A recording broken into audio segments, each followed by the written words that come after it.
Welcome to Move the Chains with Jonathan Rivers. Here's your host, Jonathan Rivers. Let there be football. Welcome to Move the Chains. I'm your host, Jonathan Bam Rivers. On the MTC call sheet today, the new Bill Belichick, a.k.a. the Belichick heir, a.k.a. Belichick in North Carolina, whatever you want to call it. You know, I've waited to talk about this, not because I didn't necessarily think it was important. I think Carolina hiring Bill Belichick was phenomenal, and it was needed. But I think the narrative that's been created around a lot of things that are going on with Bill Belichick and, of course, Jordan Hudson, I think really have rubbed me the wrong way. So I guess I'm going to talk about it today and give you my perception on the whole situation. Also, here on the call sheet, we're going to get to your social media questions. As always, there are two quarterbacks that I'll focus on. One who I think will have a bounce-back season and another one who I don't think has an issue with where he is. But if it doesn't work out, it'll be an indictment not just on him, but on the organization itself at that position. And in my nonsense narrative, the sophomore slump is something that everybody brings up when it comes to young quarterbacks, especially those who competed and did a good job in their rookie season. And I don't think that's going to happen for a certain individual in the D.C. area. And last but not least, you got to commit before you commit. All that and more here on Move the Chains, but you know how we do it. Let's kick it off with first down. All right, so I just want to read some records to you. All right, 2020. 8-4, 2021 6-7, 2022 9-5, 2023 8-5, and 2024 6-7. I just gave you the last 5 seasons of North Carolina football. 37-28, 9 games above 500, 56% winning percentage. That's what North Carolina has been. And if I were to ask you, and no shade on Mack Brown is a Hall of Fame college football coach, was great at Texas, won a national championship.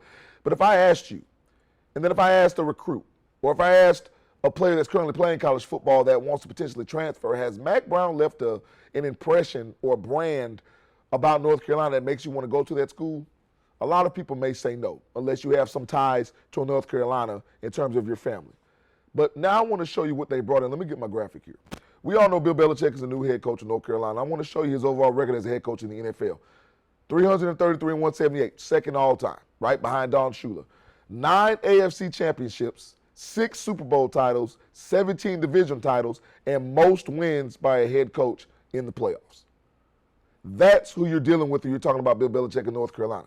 So now I want to get to this. You know, I was having a conversation with a young lady who watches the show. I appreciate you.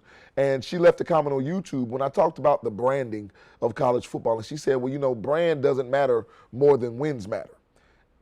And I absolutely agree with what she said. And I think she kind of missed my point. I've never thought that winning wasn't the ultimate goal. Winning is absolutely the ultimate goal. But the brand that you have helps attract the individuals, whether coaching, whether players, and build that culture that then helps you become a winner. So now when you're looking at Bill Belichick, you've got a mid-age 70-year-old guy who's coaching North Carolina. And now insert this young lady, Jordan Hudson, who's a business associate and, according to them, his girlfriend. That's neither here nor there to me, and I'm going to tell you why. The fact that so many people are focusing on the personal relationship between Bill Belichick and this young woman, it boggles my mind. Now, I'm not stupid and not naive on why a lot of people may have issue with the relationship. I'm just saying it doesn't matter to me because Bill Belichick has already said that she handles everything non-football related. So now this is where I go. This segment is entitled The New Bill Belichick, correct? Have you not noticed that Bill Belichick has been on the roast of Tom Brady? Have you not noticed that Bill Belichick has done analysis on television? Have you not noticed that Bill Belichick has done more interviews than he's ever done as a head coach of the New England Patriots? Well, why do you think that is? It's because Bill Belichick transitioning to college football means that he has to focus on his brand. He has to focus on what he says outside of football. He has to focus on what he does outside of football because they will have an impact on what he does on the field and not in terms of his X's and O's, not in terms of his coaching philosophy because he's hired an NFL staff, whether former players like Nate Means or Jamie Collins or guys like his sons to run the defense who've had NFL experience as coaches. All of that is handled football-wise. But see, Bill Belichick actually did things in reverse because you know how most NFL coaches would love college football because they have more control. Bill Belichick had this control in New England as the head coach and the GM. And as the GM, he didn't do a great job. Let's just be candid about it. He did a bad job as a GM, especially the last 5 to 7 years in New England. So now that he's going to North Carolina, they have a GM, remember? Mike Lombardi that we talked about. And now Bill Belichick has this young lady, and she's not the only person on his team, ladies and gentlemen, that's helping him with his brand and activities and what he looks like outside of football. Don't you think the brand matters to athletes that are probably trying to come to North Carolina? Don't you think that accentuating what he does well and who he is as an individual matters? It's the same thing when it came to Nick Saban, right? Don't you think people see Nick Saban in a different light when he retired from coaching in Alabama? Now that he's on ESPN and he's on Game Day and he's doing all this analysis and he's doing the interviews, people see a lighter side of Bill Belichick. I'm not saying he has to be lighter.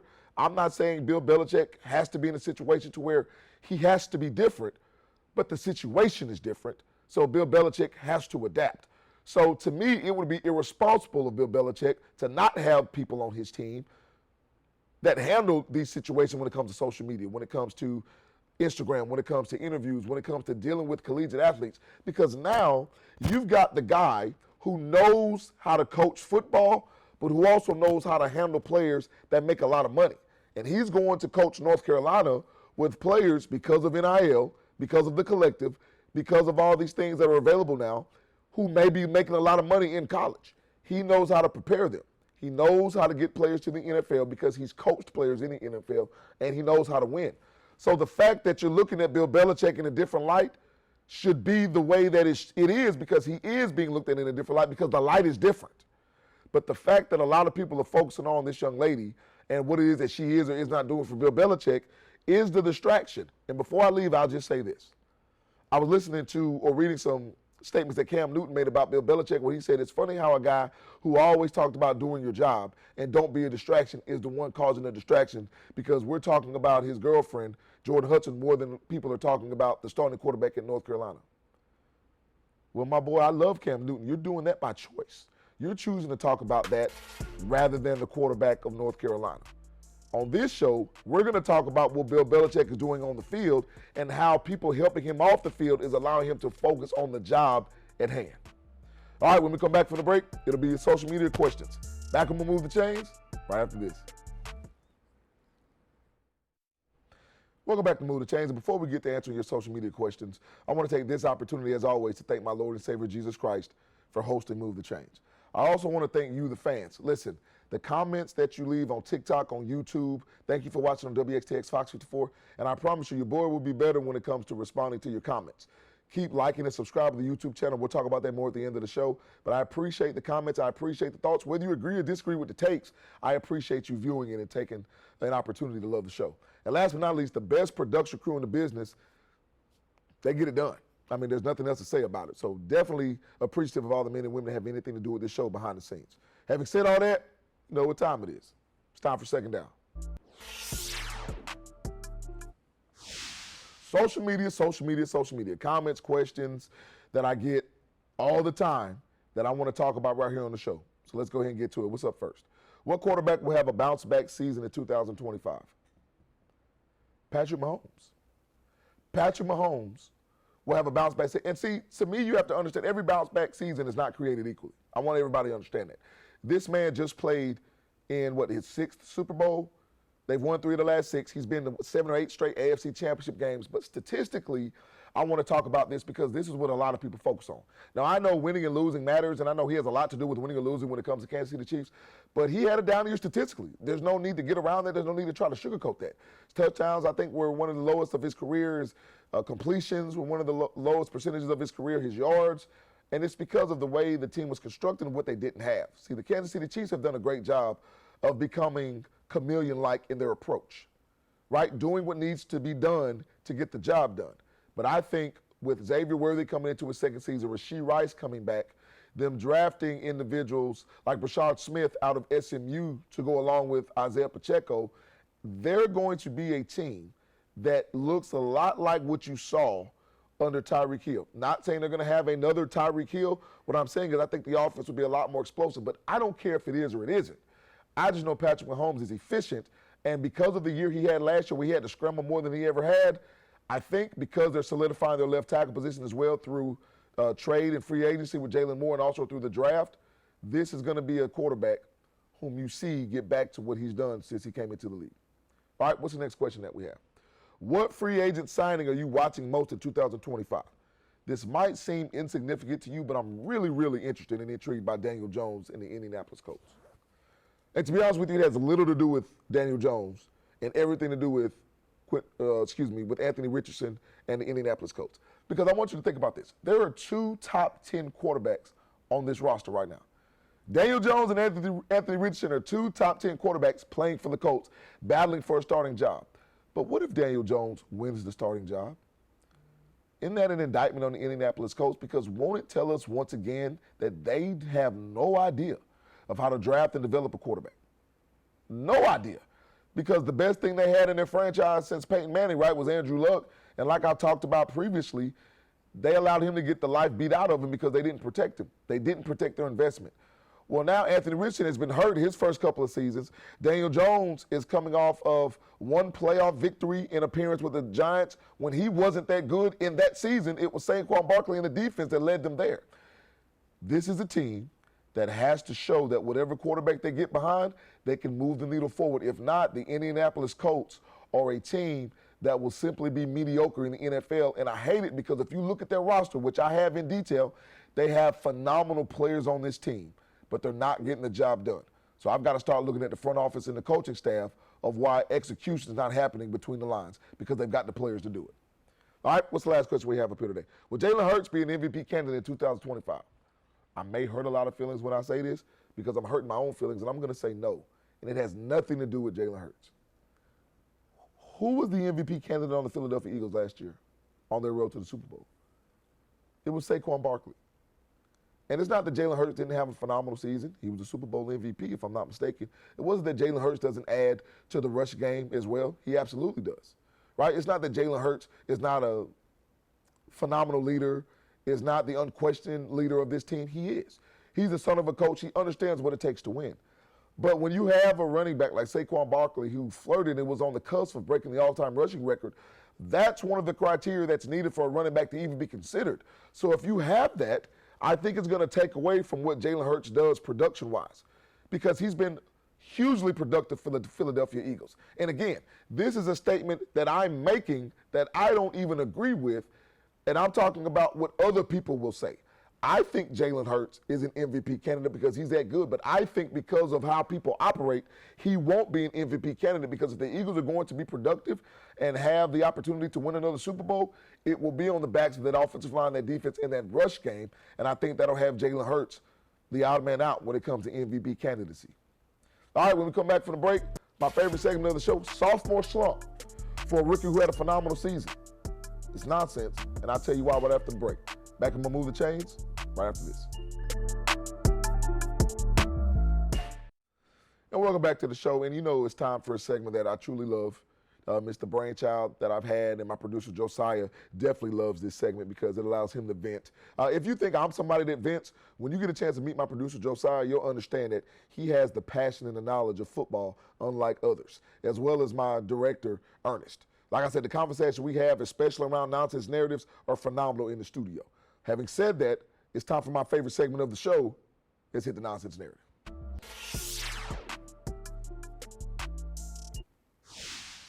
All right, so the sophomore slump is a term that's it's cliched to this point, and I don't necessarily have a problem with cliches when they line up.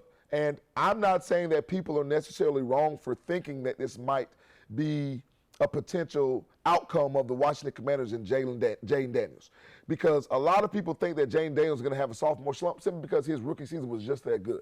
And I'll simply say this: slump is in the eye of the beholder, because what I don't anticipate is that I don't anticipate the Washington Commanders necessarily taking a step back. Why? One, because they were so far under the salary cap last year. You remember, this was a 4-win team 2 years ago. They were able to go out and spend money.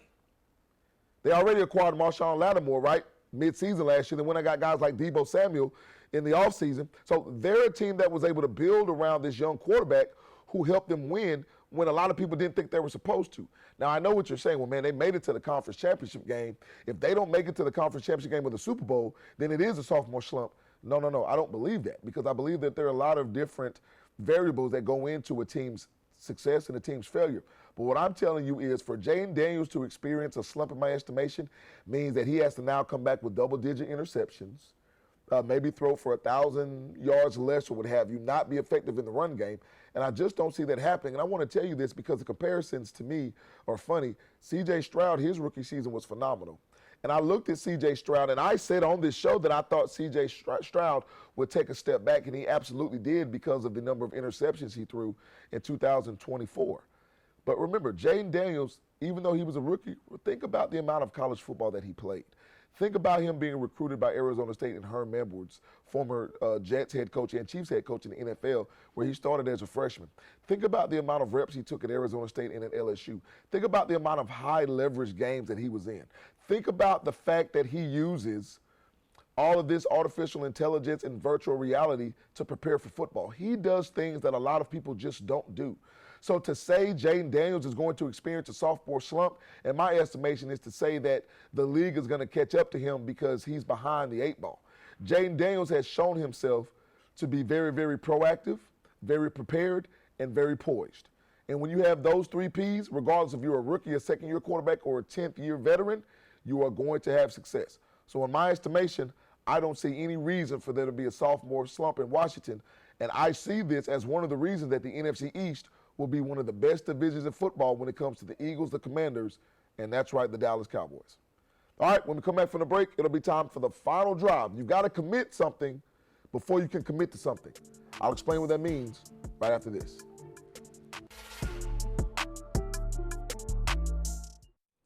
And welcome back in. And now it's time for the final segment of the show, which means it's time for the final drive. Listen, before you commit to a culture in the NFL or in the college football or anything in life, you've got to commit to creating the culture. See, a lot of people think that, oh, commitment means that I'm fully invested.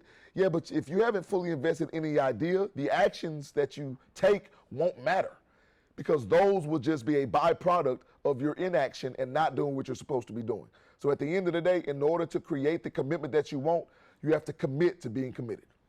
All right, you can not only catch us right here on the Sports Leader WXTX Fox 54, but you can also catch us on YouTube. Make sure you go to the YouTube channel that's on the screen. It's @move_the_chains. Subscribe to the channel, like the videos, leave a comment, and we'll talk about them, and I will respond to your comments. Hey, another banger for the best production crew in the business. I'm your boy, Jonathan Bam Rivers, and always remember, build every day of your life brick by brick. And until next time here on Move the Chains, God bless.